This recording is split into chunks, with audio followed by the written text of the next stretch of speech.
Haters pasti ada sih. Hampir semua brand tuh pasti punya hatersnya karena kita nggak bisa nyenengin semua orang ya. Skincare itu simple sih sebenarnya. Jadi pertama yang tentunya harus semua orang punya itu adalah basic skincare. Ini ada support dari orang tua atau emang benar-benar purely on your own? Halo Sobat Vini, selamat datang di acara Vipod, Vinilon Podcast. Dua hal yang akan kita bahas selama podcast ini. Yang pertama tentang ada apa dengan skin game. Dan yang kedua adalah tentang bagaimana cara kita bisa merawat wajah kita. Biar lebih glowing, yang punya jerawat biar hilang jerawatnya ya. Oke, dan tanpa panjang lebar di sini saya akan menyambut rekan saya ini.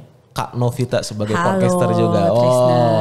Halo Welcome kakak. back lagi ya, Welcome back lagi. Dari sekian lama akhirnya kita ketemu lagi. Halo. Dan langsung aja kita hadirkan nih tokohnya langsung. Ini foundernya langsung nih. Jadi nggak mungkin salah karena foundernya langsung yang akan membahas tentang skin game dan lain sebagainya. Dan di depan kita nih, kan kira-kira ada siapa?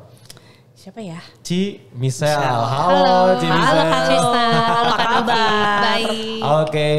Oke. Mungkin sebelum kita mulai ya, Ci Michelle di sini kita pengen tahu dulu nih secara ringkas aja. Boleh silakan, aku perkenalkan greetings ya. dulu. Aku lihat kemana nih? Sini. Bebas kesini aja ya. Oke. Halo semuanya. Nama saya Michelle. Oke. Saat ini aku 26 tahun. Wow. Ya, jadi kalau background edukasinya sendiri itu S1 di Prasetya Mulia, Universitas Prasetya Mulia, jurusannya branding. Dan sekarang lagi lanjut lagi S2 di SBM ITB, ngambil strategic marketing. Lalu saya membangun skin game itu di tahun 2020. Tuh kan. Ya, Baru 2020. 3 tahun ya. Iya. Dan sekarang sih kesibukannya kurang lebih ya kerja dan kuliah aja ya. Kerja dan gitu kuliah aja sih, ya. iya. Oh menarik ini Menarik kira-kira banget ya di usia yang sangat muda. Muda, tapi kenapa bisa seperti itu ya? Betul. Di sisi Ini yang kita kupas ya. Ya, dan sama-sama tahu ya bahwa produk skincare itu sekarang udah banyak banget. Ya. Banyak banget.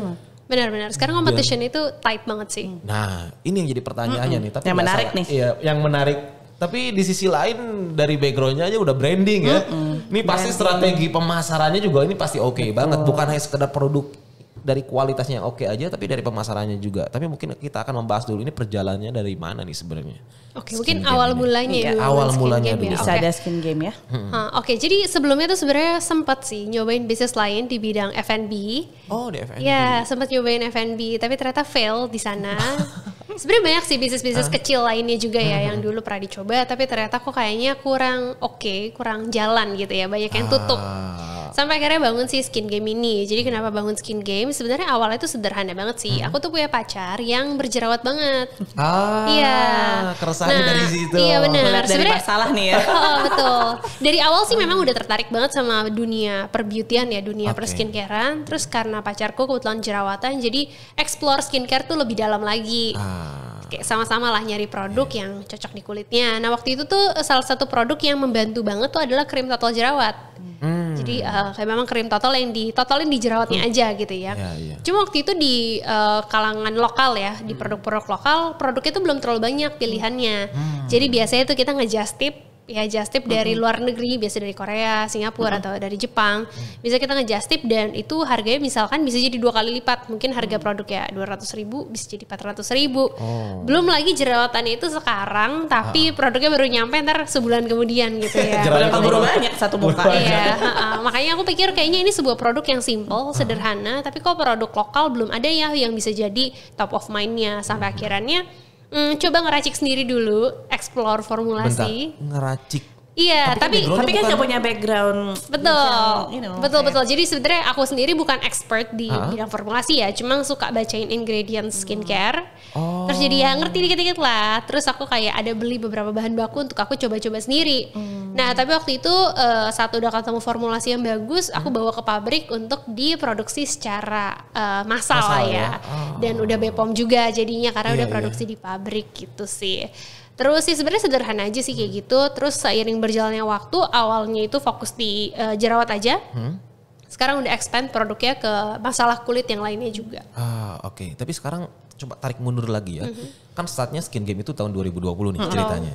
Tahun 2020, sebelum tahun 2020 itu berapa tahun itu untuk mengkaji sampai akhirnya skin game ini lahir? 1 tahun lebih sih, lebih dari 1 tahun. 2018 lah ya? 2018 itu udah mulai keliling pabrik, udah mulai explore ya. Sebenarnya lama sih. Jadi dari zamannya skripsian kuliah itu udah nyicil new restart dulu sih. Bentar, emang judul dari skripsi itu branding untuk enggak.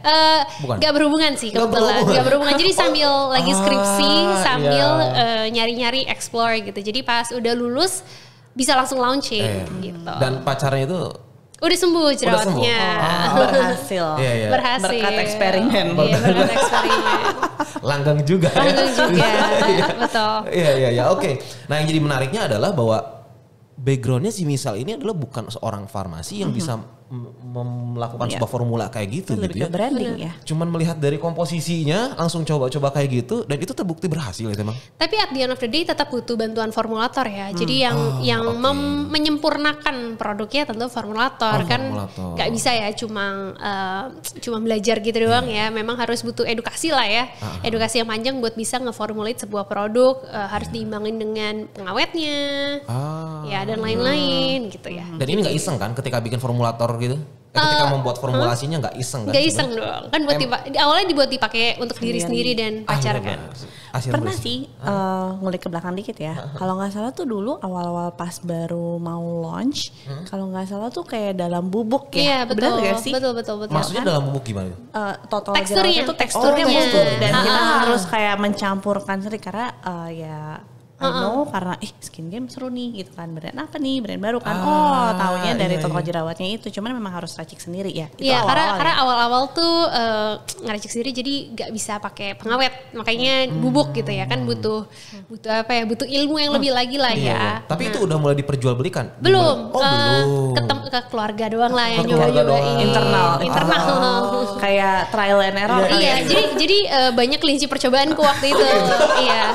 Di antaranya berhasil semua kan? Di antara paling mungkin kan nggak mungkin semua berhasil ya. Dari 10 mungkin 8 berhasil. Nah, duanya mungkin butuh waktu yang lebih lama. Misalkan kalau yang 8 orang ini sebulan udah ada hasilnya, ya 2 lagi mungkin butuh 3 bulan, 4 bulan, atau ada juga yang nggak cocok. Itu hal yang wajar banget sih. Nah, jadi pertanyaannya adalah kenapa nggak cocok? Tapi tahan dulu, nanti kita di akhir kita bahas. Kenapa skin game ini bisa aja nggak cocok bagi orang? Orang seperti apa? Betul. Nanti kita akan bahas. Tapi yang jadi menariknya adalah tadi sempat kebahas tuh jadi memantik juga, mungkin namanya skin game, berarti ada permainan di balik itu. Apakah orang itu ketika beli itu harus mencampur apa dulu gitu ya, atau diapakan atau kayak gimana sampai kemudian namanya skin game? Sebenarnya nama skin game itu tuh terinspirasi karena biasanya kalau orang lagi berjerawat atau ada bekas jerawat pakai skincare pasti pengen kelihatan hasilnya secara cepat, instan. Nah, padahal harusnya skincare itu adalah journey yang di enjoy. Kayak kita lagi main game, kalau main game itu ada level 1, 2, 3, kan nggak mungkin kita langsung ke tahap finalnya kan ya. Ada proses yang harus kita lewatin, tapi kan kita nggak mungkin main game itu nggak have fun kan. Iya. Sampai akhirnya kita reach ke tahap finalnya itu. Sama sih sebenarnya skincare itu pengen filosofinya juga sama, jadi enjoy the process along the way, nggak melulu harus nunggu atau ngelihat hasil finalnya. Dan kita harus have fun ya dengan jerawat yang kita miliki. Oke, dan lanjut lagi nih, kira-kira sih misal kan skin game ini lahir karena memang ada journey-nya sehingga dinamailah skin game. Kurang lebih seperti itu. Itu proses karirnya skin game itu kayak gimana sampai bisa melambung kayak gini? Oke, jadi mungkin kalau ditanya satu faktor itu nggak ada ya, karena it's a combination of everything that we do kan. Kayak keseluruhan strategi lah yang bikin skin game itu bisa grow terus. Walaupun kita belum jadi market leader, kita masih benar-benar, aku sih sebutnya indie brand ya bahkan ya. Yes. Kita nyebutnya tuh indie brand dan kayak sebenarnya yang bikin kita bisa grow terus adalah kita enjoy the process. Jadi prosesnya itu kita nggak melulu fokus sama hasilnya, sama lah kayak filosofi namanya sendiri, benar-benar me and my team tuh benar-benar belajar setiap hari, learning by doing, terus gain new experiences lah setiap harinya. Mungkin salah satu faktor yang paling besar yang bikin skin game grow itu adalah belajarnya itu sih. Kita tuh belajar nggak berhenti-berhenti, timku pun rajin banget belajar, ikut workshop, seminar dan lain-lain. Karena aku yakin brand itu kan dibaliknya adalah manusia lagi ya. Yes. Jadi kalau manusianya nggak bertumbuh, nggak semakin pintar ya brandnya juga bakal di situ-situ aja. Jadi salah satu faktor yang paling penting adalah belajar. Jadi manusia di balik brand itu ya harus belajar terus sih. Dan nggak gampang berpuas. Dan apa value dari skin game? Value secara di kantor gitu ya. Value-nya belajar sih. Thirst for learning sih. Wow. Ya, selalu belajar. Ini menarik nih. Seorang founder pasti nge-lead tim. Yang tadi udah sempat mention nih ya. Berapa banyak tim sih Oke. Ya. Kalau sekarang sih karena indie brand ya, sebenarnya kita tuh baru ber-15 in-house. Ya, 15. ber-15. Terus habis itu kita punya sih sebenarnya yang freelancers lah ya. Cuma yang kita hitung biasa kalau ditanya berapa 15. Ya. 15. Tim in-house. Freelance itu kayak resellernya gitu atau gimana?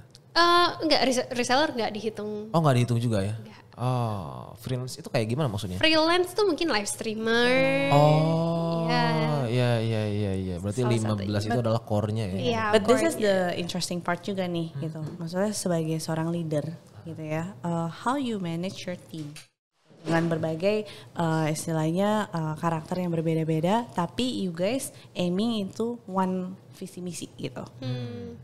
Oke, jadi sebenarnya karena kita tuh masih indie brand lah ya hitungannya. I think it's very important that mereka itu ngerasa mereka tuh kerja di sini bukan hanya kerja aja, tapi mereka punya bigger impact. Let's say kayak kerja di perusahaan yang udah terlalu besar, kadang kayak punya ide pun belum tentu bisa terlaksana di perusahaan tersebut ya. Benar-benar. Tapi di sini tuh timku mau punya ide apapun tuh ibaratnya ini masih raw banget, ini masih mentah.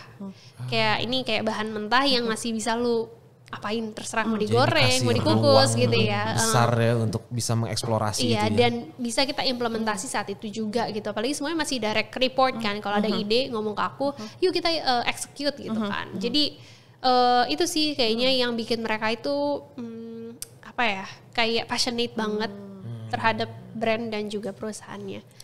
Berbeda sih kalau kerja di mungkin multinational companies itu pasti kan udah punya ide sebagus apapun, hierarkinya udah tinggi banget ya. Yes. Itu Birokrasi. birokrasinya, iya. Terus kalau ngomongin impact yang sekarang didapat gitu kan pasti ada perjalanan yang membuat impact itu bisa ada gitu. Dari sekian banyak impact yang hadir itu kira-kira yang paling berimpact banget di momen pada saat apa tuh Skin Game itu? Oke, maksudnya apa yang bikin Skin Game tuh super growing Super banget? growing banget itu momen kapan? Aku gitu? yakin sebenarnya momentum sih. Jadi momentum apa tuh? 2020 sampai 2021 itu adalah Oke. momentum yang kayak tahun emasnya banget lah untuk beauty industry secara keseluruhan. Dan pas aku mulai ngeracik atau mulai explore di tahun 2018 itu sebenarnya beauty industry itu belum growing di Indonesia. Local beauty industry itu belum growing, tapi udah ada ketertarikan. Nah ternyata gak tahu gimana ternyata bisa pas gitu. Pas kita launching memang beauty industry ini juga growing banget. Jadi momentum itu gak bisa bohong sih. Kayak sekarang misalkan orang mau mulai di beauty industry ini mungkin akan lebih susah dibandingin di tahun 2020. Karena udah Karena ada, udah banyak ya banget udah ya. growing so Udah growing much. so much. Ya. Iya. Dan mungkin dengan cara yang mungkin kemarin Michelle lakukan belum tentu bisa diimplementasikan Iya, di betul. sekarang. Di sekarang Iya. ya. Kalaupun dilakukan di sekarang belum tentu grow juga ya. Ya formulanya pasti beda Iya, udah beda lagi. Ya.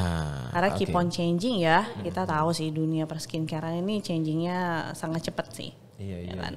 Ntar ada apa lagi gitu kan. Keep iya. on innovating Yes. kayaknya ya. Terus mungkin masuk ke pertanyaan Kak Nov tadi. Apa yang membuat Skin Game ini unggul dibanding yang lain? Oke. Jadi sebenarnya kalau unggul dibanding yang lain itu ambigu ya, karena unggul menurut siapa dulu kan. Oke. Nah tapi aku yakin aku nggak perlu jadi market leader, yang penting kita adalah perusahaan yang profitable. Jadi oke. kalau mau jadi market leader mungkin banyak lah brand yang jauh lebih besar dan lebih berpengalaman ya. Tapi yang menurutku penting adalah brand kita punya diferensiasi. Diferensiasi itu bisa jadi pembeda yang bikin Skin Game itu lebih stand out dibandingin brand lainnya. Contohnya Skin Game itu salah satu brand lokal yang sangat mengangkat genderless skincare. Ya, jadi kalau biasanya produk-produk kecantikan itu mungkin warnanya cenderung lebih feminim atau mungkin kalau untuk laki-laki cenderung maskulin banget. Ya kan, it's no in between gitu. Tapi Skin Game itu in between. Jadi secara packaging kita itu menggunakan warna-warna yang netral, gender neutral, contohnya warna aluminium, warna grey, dan kita juga menunjukkan lah wajah-wajah yang nggak cuma perempuan aja, tapi juga laki-laki dan gender lainnya juga. Jadi I think kalau genderless skincare mungkin banyak yang mau mengangkat message ini, tapi kalau sampai benar-benar di bukan sekedar campaign doang, tapi memang itu adalah tagline brandnya, itu benar-benar jadi value brandnya, itu menurutku Skin Game jadi yang paling unggul sih di situ. Oke. Dan sedikit saya stalking gitu ya tentang Skin Game ini. Cara untuk mau mempromosikannya itu cukup nyentrik juga ya. Sempat tuh ada saya ngeliat yang tukang siomay itu yang lagi ini apa hubungannya? Biasanya kan skincare itu biasanya relate-nya adalah dengan cewek-cewek cantik cowok ganteng. Ini adalah orang-orang yang punya nilai humorisnya cukup tinggi gitu ya, nggak ada hubungannya gitu, malah udah orang tua juga ini gitu. Kenapa bisa kepikiran kayak gitu?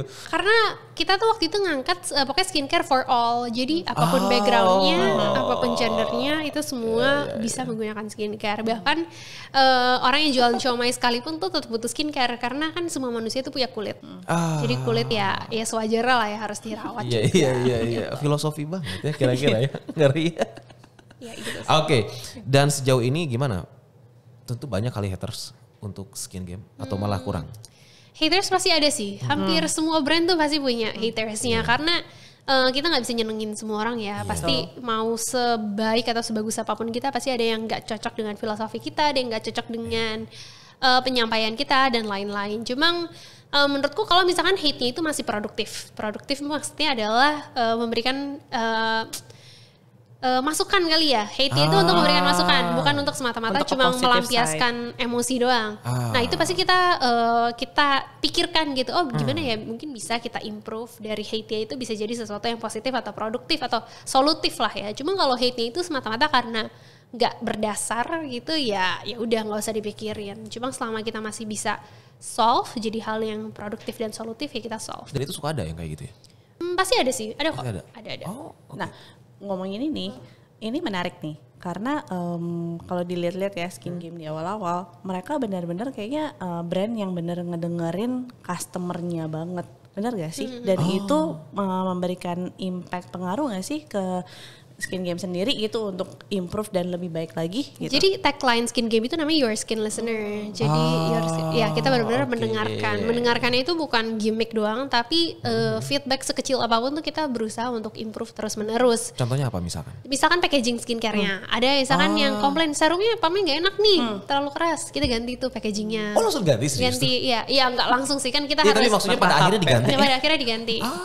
Diganti. Nice, ya? Nah cuma at the end of the day it's like a double-edged sword, kayak pedang bermata dua karena kita udah mengklaim kalau kita tuh selalu listen. Jadi semua orang tuh berharap apapun masukan mereka itu harus didengarkan. Gitu. Padahal nggak semuanya itu bisa kita implementasikan kan. Karena mungkin ada yang suka dengan A, ada yang suka dengan B. Jadi kita harus bisa menemukan titik tengahnya nih supaya menyenangkan A dan B gitu. Dan jangan-jangan itu adalah cara untuk membuat skin game ini growth seperti sekarang ya. Mungkin jadi diferensiasi kali ya. Oh, diferensiasi juga ya. Oke, siap. Nah, terus kembali lagi dari sekian banyak produk unggulan, yang paling unggul di skin game apa nih kira-kira? Jadi pertama itu yang Acne Warrior, krim jerawat yang pertama, jadi produk pertama. Tapi sering berjalannya waktu, sekarang udah beralih nih. Ada bestseller selanjutnya yang pelembab kita, namanya Kind Moisturizer. Oh, itu untuk apa tuh? Itu untuk pelembab, ya. Untuk melembabkan. Moisturizer. Iya, supaya nggak kering gitu kulitnya. Jadi kalau pengen glowing itu pakai itu kan? Bisa juga ya. Boleh dicoba ya. Dan terus kalau kayak tadi Acne Warrior itu sampai sekarang masih bestseller ya? Masih jadi bestseller. Kenapa juga. bisa jadi bestseller itu? Emang apa nih dari sisi kualitasnya seperti apa? Ya? Mungkin satu pasti karena kualitas ya. Kedua mungkin karena word of mouth juga. Jadi yang udah cocok nyeritain lagi ke teman, gue berhasil nih pakai si Acne Warrior ini. Kayak berhasil terkenal karena cepatnya atau cepat hilang bekasnya atau apanya biasanya? Jadi keunggulannya Acne Warrior ini kalau menurutku dan tim dan menurut customers itu adalah dia tuh efektif untuk jerawat, tapi at the same time dia juga lembut di kulit, jadi nggak bikin perih. Soalnya biasanya krim jerawat itu cenderung dia tuh maunya cepat hasilnya, jadi aktif itu tinggi gitu lah ya. Jadi ibaratnya pas dipakai tuh banyak menyebabkan perih. Nah beda sama si Acne Warrior ini, dia tetap efektif tapi gentle. Oh jadi nggak sakit ya? Iya nggak perih. Oh nggak perih maksudnya ya? Oh oke. Menarik, nice. Itu tentang produk skincare. Nah sekarang kita masuk ke tahap kedua nih kan ya. Kita membahas tentang bagaimana cara kita merawat wajah kita. Oke. Biasanya kalau perawatan wajah kayak gimana? Ini kelihatan Ci misalnya ini udah glowing banget. Iya glowing banget ya. Ini kayaknya konsumtif skin game banget ya. Atau apapun gitu ya udah glowing aja ya. Mungkin make upnya ada skin game itu sendiri ya. Itu gimana tuh tips merawatnya itu? Oke, kalau tips sebenarnya skincare itu simple sih sebenarnya. Jadi pertama yang tentunya harus semua orang punya itu adalah basic skincare. Basic skincare tuh terdiri dari 3, cleanse, membersihkan, jadi butuh facial wash, terus juga moisturize, butuh pelembab, dan yang ketiga adalah protect, jadi butuh sunscreen. Nah itu 3 basic skincare yang kalau misalkan males explore skincare ya udah nggak perlu punya produk terlalu banyak, 3 hal itu aja tuh sebenarnya udah cukup untuk maintaining. Cuma kalau misalkan punya masalah lainnya, contohnya bekas jerawat, terus jerawat, barulah ditambah produk yang memang dikhususkan untuk masalah kulit tersebut. Bisa dalam bentuk serum, bisa dalam bentuk krim, bisa dalam bentuk essence dan macam-macam banget. Jadi punya 3 basic skincare itu dulu, terus baru ditambahin produk yang memang bersifatnya untuk treatment, untuk penyembuhan lah ya. Gitu. Berarti sesimpel itu sebenarnya ya? Sebenarnya sesimpel itu sih. Cuma kalau misalkan memang skincare entusias, biasanya kan kita mau explore berbagai macam komposisi ya. Kan komposisi skincare tuh banyak banget kan. Ya mungkin yang jadi ribet tuh adalah ya kalau lu mau coba-coba berbagai komposisi. Cuma buat orang yang males dan gak berani nyoba-nyoba skincare ya paling basic skincare aja. Terus kalau ada masalah kulit lainnya ditambahkan treatment products gitu. Iya. Cuman jadi pertanyaan kayak gini, banyak orang-orang yang memang udah cocok di skincare X, tapi dia masih pengen aja coba-coba di yang lain. Itu kenapa ya biasanya? Sebenarnya nggak ada masalah juga sih, karena skincare itu tuh kayak memberikan experience yang enak juga. Jadi pas kita pakai sebuah produk itu tuh ada experience-nya. Iya, ada experience-nya mulai dari wanginya, teksturnya. Jadi menurutku sebenarnya kayak makan lah. Kayak makan misalnya makan nasi goreng tiap hari, walaupun lu suka nasi goreng nggak mungkin lu mau makan nasi goreng tiap hari kan. Tapi kadang gue mikir kayak gini, bukankah dengan terlalu banyak mengkonsumsi ragam jenis skincare itu malah jadi ngerusak kulit gitu ya? Atau Enggak juga, enggak juga? Enggak juga kok, selama menemukan produk yang tepat. Jadi memang ya namanya skincare itu kayak apa ya, journey mengenal diri sendiri. Kayak semakin mengenal kulitnya pasti tahu lah, kayak komposisi ini gak cocok di aku, jadi dihindari gitu. Terus komposisi ini cocok di gue, jadi berani nih pakai let's say komposisi A dari brand beberapa brand dipakai semua, cocok-cocok aja gitu. Sebenarnya nggak ada masalah sama sekali sih. Tapi itu dia sih ya, proses itu ya yang harus di-enjoy ya. Soalnya emang skincare aku bisa mengerti sih kalau pakai produk yang sama terus-menerus ada bosennya juga. Nah ini menarik nih, bosennya gimana nih maksudnya? Bosennya kok bisa bosen?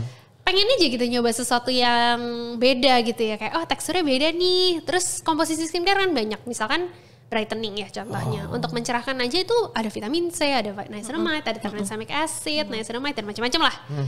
Jadi kayak gue udah cocok pakai tranexamic acid, sudah berhasil mencerahkan. Kalau gue coba vitamin C bisa mencerahkan juga nggak ya? Sebenarnya kayak fungsinya satu tapi kan banyak beda-beda. Oh jadi orang yang udah kecanduan skincare itu kayak gitu ya? Bisa edik gitu ya? Ya enjoy lah. Enjoy. Bukan edik. Tapi memang gini ya, inilah yang perbedaan gendernya juga gitu ya. Kalau cewek kan lihat A, O, B, O, C terus ngedenger teman gitu. Coba deh pakai yang ini deh. Cocok sih di gua, nggak tahu di lu gitu kan. Nah benar, skincare itu benar kayak word of mouth banget. Jadi tendensi orang pasti akan nyoba-nyoba sana sini dan hasil kombinasi. Bisa nggak cuma hanya satu brand aja, tapi dia akan mungkinnya moisturizernya si B. Terus mungkin untuk jerawatnya si C. Mungkin kayak pembersih wajahnya si C, D gitu. Bisa juga kayak gitu. Bisa mix kayak gitu ya. Tapi yang tadi menarik itu adalah cocok-cocokan kalau produk skincare itu. Nah bisa dikatakan cocok itu ketika sudah dilakukan berapa bulan biasanya dikatakan cocok dan tidak cocok? Sebenarnya cocok itu adalah kalau misalkan tidak bereaksi negatif, iritasi atau menyebabkan breakout, itu sebenarnya udah bisa dikategorikan dengan cocok. Tapi biasanya orang mau bilang cocok itu saat udah ada hasil. Nah, padahal kalau hasil itu semua produk akan berbeda banget sih hasilnya, tergantung lifestyle kita juga. Mungkin di aku pas pakai produk A 3 hari pakai udah ada hasil, tapi bisa aja di kulit orang lain mungkin butuh 2 minggu sampai 3 minggu sampai terlihat hasil. Jadi sebenarnya kalau ketidakcocokan itu sebenarnya pemakaian pertama tuh kadang bisa berasa ya kalau iritasi, perih ataupun ada indikasi ketidakcocokan lah ya. Paling 1 sampai seminggu pasti tuh kelihatan sih kalau nggak cocok tuh pasti ada reaksi negatif lah ya. Dan skincare juga sama ada? Pasti dong, pasti. Semua produk skincare mau reviewnya udah ribuan sekalipun itu pasti ada orang yang nggak cocok. Yang nggak cocok itu pasti ada ya? Pasti. Tingkat level parahnya seperti apa misalkan? Dari skincare nih misalkan iritasi sampai jerawatnya makin banyak. Atau misalkan kayak paling beruntusan gitu ya. Paling umum itu sih. Muncul beruntusan. Muncul beruntusan kalau nggak cocok. Itu reaksi ketidakcocokan yang cukup umum kali ya. Untuk semua produk skincare kalau ada ketidakcocokan. Oke. Nah balik lagi mungkin ke perawatan yang tadi ini menarik ya. Kan tadi ada 3 kategori itu. Yang pertama clean untuk kita membersihkan. Terus untuk pelembabannya kayak gimana, moisturizernya gitu. Moisturizer sama yang terakhir adalah protect-nya. Nah tips memilih masing-masing dari ini kayak gimana nih? Oke, jadi kalau facial wash sendiri itu misalkan kulitnya sensitif itu cenderung cari gentle facial wash yang nggak stripping di kulit. Stripping tuh kayak ngeringin, bikin kulit tuh kering ketarik. Gitu. Jadi facial wash sendiri aja tuh banyak tipe-tipenya. secara tekstur, secara finish, terus secara kandungannya. Nah mungkin kalau kulitnya itu cenderung lebih berminyak, butuh yang lebih deep cleanse. Jadi ngangkat minyak gitu lah ya. Ya biasa tuh cowok-cowok tuh suka tuh pakai yang. Kalau gue wajah perlu apa? Gue sekalian konsultasi aja sekalian nih. Kalau wajah seperti ini cenderung bagusnya pakai facial wash kayak gimana? Tergantung kulitnya cenderung lebih berminyak atau lebih kering, lebih sensitif. Normal lebih berminyak. Kalau berminyak ya mungkin nyamannya sih pakai yang mungkin yang deep cleanse kali ya ibaratnya. Jadi yang lebih foamy biasanya, lebih berbusa. Yang lebih berbusa. Oh, carinya berbusa. itu ya yang paling enak ya. Cari yang lebih berbusa. Iya, cuma balik lagi ya. Enak gak enak tuh tergantung feeling di masing-masing lagi. Soalnya Skin Game ada facial wash ya? Ada dong. Apa kira-kira yang cocok buat gue? Kalau kita facial wash baru satu tipe dan kita adanya yang gentle facial wash. Jadi lebih dikhususkan untuk mereka yang kulit itu sensitif. Oh, kulitnya sensitif. Ya, jadi aman ya yang kulit Aman sensitif ya? tuh. Ya bisa. Mau dicoba ya kayaknya. Kayaknya dia mau langsung coba kali ya. Harus coba. So belum pernah pakai gituan, cuman pakai buat wudhu doang ya. Biar fresh itu gitu, kira-kira kayak gitu. Ini interesting part ya tadi pas lagi ngomong along the way gitu ya. Terus lagi kepikiran nih terlintas sebenarnya. Doing this business gitu ya, skincare dengan yang tadi tuh yang kita sempat mention, oh ini kita bakal ulik lagi gitu ya. Sebenarnya ada ups and down-nya, benar gitu ya. Failures-nya dalam run the business itu dari nol ibaratnya, failures-nya apa sih? Kalau failures banyak sih ya, pasti kayak daily failures, tapi mungkin nggak ada satu failure yang kayak wah besar banget, mungkin karena baru 3 tahun ya. Cuma mungkin kayak failure ya kayak kesalahan-kesalahan atau kegagalan-kegagalan kecil, misalkan contohnya punya tim terus ternyata nyuri gitu. Pernah kejadian. Pernah kejadian. Nah itu sebenarnya failure-nya bukan di mencuri, tapi ternyata failure-nya adalah gue sebagai bos tidak bisa nggak bisa mengimplement value perusahaan terhadap dia gitu lah, sampai dia curang dan lain-lain. Itu sebenarnya kan termasuk failure juga. Terus sebenarnya di awal juga karena masih muda, jadi belum terlalu banyak pengalaman. Salah satu kesalahan bukan kegagalan, mungkin kesalahan adalah lama untuk hire tim. Jadi kita hire tim itu di tahun kedua baru punya. Jadi tahun pertama team. itu Sendiri. siapa yang handle? Hah, serius? Serius sendiri. Wow. Mulai dari sosmednya. Iya, paling ada packing doang. Mulai dari packing. social media, operasional, Bales-balesin PO. chat. Iya, itu 1 tahun semua sendiri. Amazing. Karena waktu itu terlalu takut kayak aduh ini mungkin ketakutan banyak orang yang masih muda baru nyoba usaha kali ya, kayak aduh takut nih nanti costnya bengkak, bisa nggak ya bayar gaji dan lain-lain. Tapi itu ternyata ketakutan kayak gitu tuh bikin bisnisnya jadi lama grow-nya. Karena ya namanya juga satu orang ngerjain semuanya pasti nggak bisa maksimal kan. Iya. Jadi akhirnya baru benar-benar hire tim itu di tahun kedua. At that, baru setahun berjalan, tapi dia sudah memutuskan untuk I'm gonna hire orang untuk ngebantu. Itu apakah udah istilahnya udah profitable? Oh udah. Jadi sebenarnya gimana tuh? What's interesting Menarik adalah kan di usia masih muda, Iya. and then how? What gitu kan? Jadi profitable itu cepat sebenarnya. Very fast sih. Kayak BP itu cuma butuh beberapa bulan doang. Jadi sebenarnya ya secara cash flow sih sebenarnya oke lah untuk hire tim tuh udah cukup oke gitu. Cuma ya tetap aja lah takut kayak ntar tiba-tiba kalau sepi gimana gitu lah. Ketakutan yang cukup wajar kali ya buat orang-orang yang baru mulai bisnis. Tapi nanti kalau sepi gak bisa bayar gaji gimana gitu-gitulah. Tapi ya punya tim itu kan artinya punya kewajiban yang lebih besar kan. Artinya lu juga bertanggung jawab sama hidup dia. Karena kan bisa aja dia juga tulang punggung keluarga. Jadi sebenarnya saat kita bertanggung jawab sama hidup orang, itu tuh bikin kita juga lebih termotivasi. Gitu. Kayak ada obligation gitu. Iya. Tapi ini menarik nih lagi nih. Membangun tim tahun kedua. Terus apakah ini mungkin buat yang ngedengerin ya, pengen tahu juga kali ya kayak ini ada support dari orang tua atau emang benar-benar purely on your own? Jadi seru banget sih memang kalau bahas privilege ini ya. Apalagi aku lumayan aktif di media sosial. Jadi itu sering kayak kalau ngepost sesuatu pencapaian itu selalu dikaitkan dengan privileges gitu. Nah tapi yang menarik adalah menurut aku privilege itu lebih dari sekedar ekonomi. Mungkin ya itu jadi salah satu faktornya privilege secara ekonomi. Tapi banyak banget privilege lainnya juga yang mungkin orang tuh kadang gak sadar mereka tuh sebenarnya juga punya. Contohnya mungkin terlahir dengan otak yang cerdas, punya kreativitas gitu ya. Terus mungkin punya orang tua yang supportive.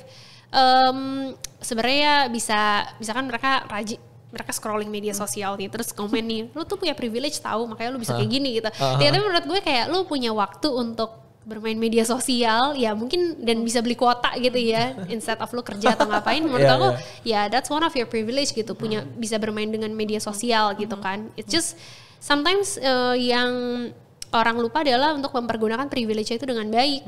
Kayak sebenarnya semua orang punya privilege menurut saya ya. Cuma mungkin privilege-nya tidak melulu secara ekonomi. Yes. Tapi sebenarnya semua privilege itu bisa dipergunakan dengan baik sih. As long as ya memang kita berusaha gitu. Cuma memang nggak bisa dideny kalau privileges itu jadi salah satu faktor yang mempermudah jalan.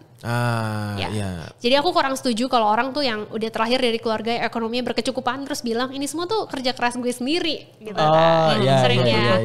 Apalagi yang jual cerita kesuksesan dengan bohong gitu kayak dulu tuh nggak bisa beli makan sampai harus makan Indomie tiap hari flexing gitu. banget sih ya. Iya, sampai sekarang bisa gini kayak menurut gue ya as long as itu bener ya nggak masalah ya. Cuma jangan sampai kayak cuma gara-gara mau jual cerita kesuksesan jadi difabricate lah cerita-cerita sedihnya ini gitu. Karena kayak keluargaku memang berkecukupan. Terus habis itu kalau secara modal memang aku ngumpulin sendiri dari uang jajan. Iya, ngumpulin dari uang jajan jadi modal awal-awalnya. Terus dari situ tuh pokoknya sejak aku kuliah tuh udah gak dikasih lagi yang namanya uang jajan deh dari orang tua. Jadi orang tua tuh memang udah ngasih tahu pokoknya kalau udah lulus udah selesai nih tanggung jawab orang tua gitu ya. Jadi ya udah harus dipikir sendiri gimana caranya bisa bertahan hidup gitu ibaratnya kan. Nah, terus kalau untuk networkingnya apakah networking dari orang tua atau memang networking dari teman-teman? Enggak, jadi orang tua tuh bisnisnya beda. Jadi bisnisnya beda. Iya, jadi aku datang ke pabrik tuh waktu masih kayak 20 tahun, 19 sampai 20 tahun. Jadi datang sendiri ke pabrik kayak nanya-nanya, ketemu salesnya. Jadi nggak ada hubungan sama Nggak ada. networknya orang tua ya? Nggak ada. Cuma ya walaupun modal sendiri ya, bisa dibilang modal sendiri. Tapi kan sebenarnya masih tinggal sama orang tua aja itu privilegeku gitu loh. Jadi nggak perlu bayar kosan, listrik, makanan masih bisa makan di rumah gitu kan. Jadi ya gitu sih, privilege tuh kadang nggak melulu harus hard cash di depan mata gitu. Orang mungkin mikirnya gue nggak punya privilege karena nggak dikasih uang cash sama orang tua untuk bermodal bisnis gitu kan. Padahal sebenarnya ya masih ditampung sama orang tua aja udah privilege banget sih. Privilege banget ya. Iya. Ini ngeri banget dia ya. tadi ngomongin tentang modal nih, on her own. Waktu pas mulai bisnis ini dengan modal berapa sih? Jadi pas awal mulai berbisnis itu sebenarnya modalnya sekitar 3 sampai 5 juta. Tapi waktu itu tuh mulai bisnis-bisnis yang lain juga yang kecil-kecilan lah. Jadi digulung-gulung terus uangnya. Bentar, maksudnya tuh bisnis yang lain itu misalkan ngerisalin produk, terus apalagi sempat ini magang-magang, freelance ya kayak ada aja ya. Iya, ada aja kayak jadi social media officer lah gitu. Daftar-daftar. Jadi secara teknis sudah punya ya. Ngumpulin dikit demi sedikit lah. Kumpulin terus habis itu sampai kekumpul sekian dan itu akhirnya dibawa ke pabrik. Maksudnya habis semua langsung buat produksi ke pabrik. Gitu. Jadi kayaknya memang financial planning tuh harus bagus banget sih karena biasanya tuh anak-anak muda kayak aku udah punya uang tuh langsung impulsif buying kayak beli apalah jajan-jajan. Nah jadi waktu itu 1 sampai 2 tahun lah aku tuh menghemat banget sih. Ngeri ya. Karena kadang kita perlu mundur sedikit untuk bisa lompat lebih jauh ya. Kadang kita perlu bener-bener perih dulu lah kayak gitu kira-kira supaya kita bisa lebih growth. Dan terbukti nih. Terbukti. 15 orang lagi. Dalam 3 tahun. Iya. Kalau nggak salah udah punya kantor baru. Iya, kita baru purchase new office. Di mana tuh? Di Kelapa Gading juga. Di Kelapa Gading juga? Iya. Oh wow. Tapi coba bandingkan ketika lagi one man show tuh dengan tim. Profit yang didapat untuk secara personal lebih besar mana? Untuk secara personal ya? Itu lebih banyak. Secara personal ya pasti. Jadi kalau sekarang ya aku tuh hidup dari gaji. Jadi mungkin kalau dipikir ya ada gaji ya. Iya. Jadi aku hidup dari gaji sih. Jadi profit ya profit perusahaan itu bukan uangku. Jadi itu tapi kalau dikumpulin antara profit perusahaan dengan gaji gitu, kalau digabung dengan dulu one man show itu lebih besar mana? Lebih besar sekarang dong karena rasionya bisa. Mungkin gini sih, kayak ibaratnya tuh mungkin kalau rasionya nggak sampai yang skalanya beda 10 kali lipat nggak kayak gitu ya. Cuma di era yang kompetitif ini, kalau aku tetap sendiri, mungkin gue bisa jadi udah nggak ada lagi, udah nggak exist lagi. Jadi bahkan untuk mempertahankan bisnis aja tuh nggak bisa cuma sendiri sih. Bukan cuma untuk scale up-nya aja, tapi untuk sustainability-nya, untuk mempertahankannya itu juga butuh tim.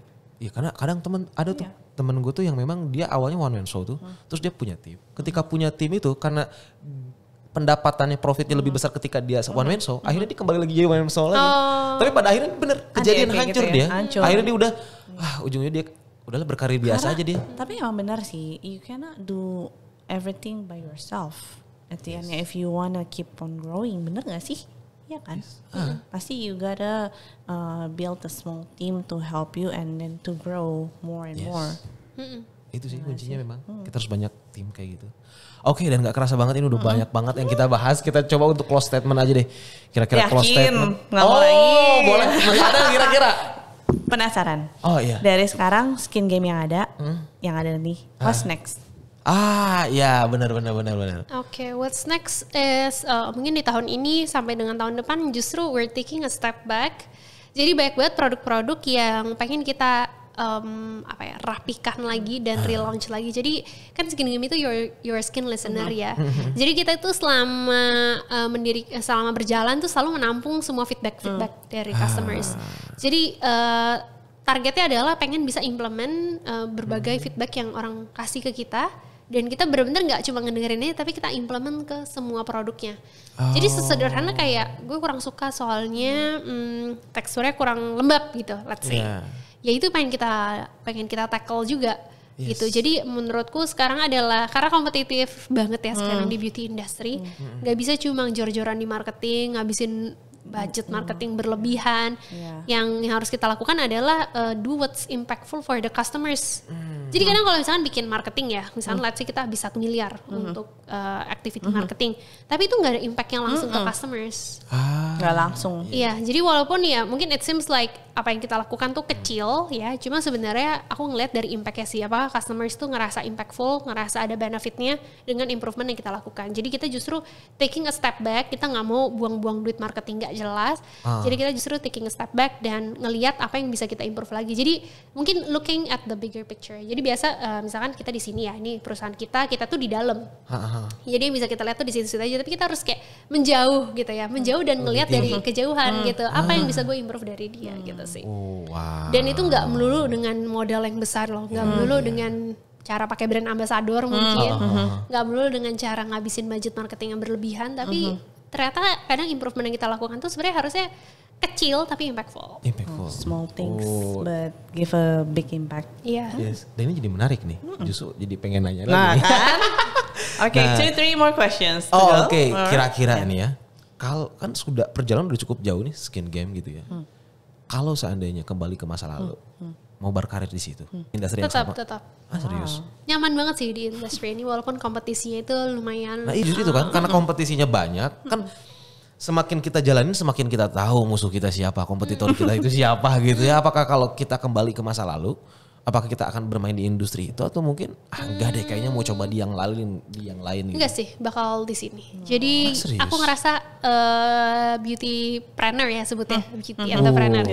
Beauty planner is my calling banget sih. Jadi kayaknya sampai at the end of my days kayaknya aku tetap pengen jadi beauty planner. Berarti kuat banget nih value-nya ya. Gak salah kenapa skin game. Umurnya baru 3 tahun tapi udah bisa kalah kayak loh gini. kita. Iya. Baru 26 tahun lagi. Ngeri banget.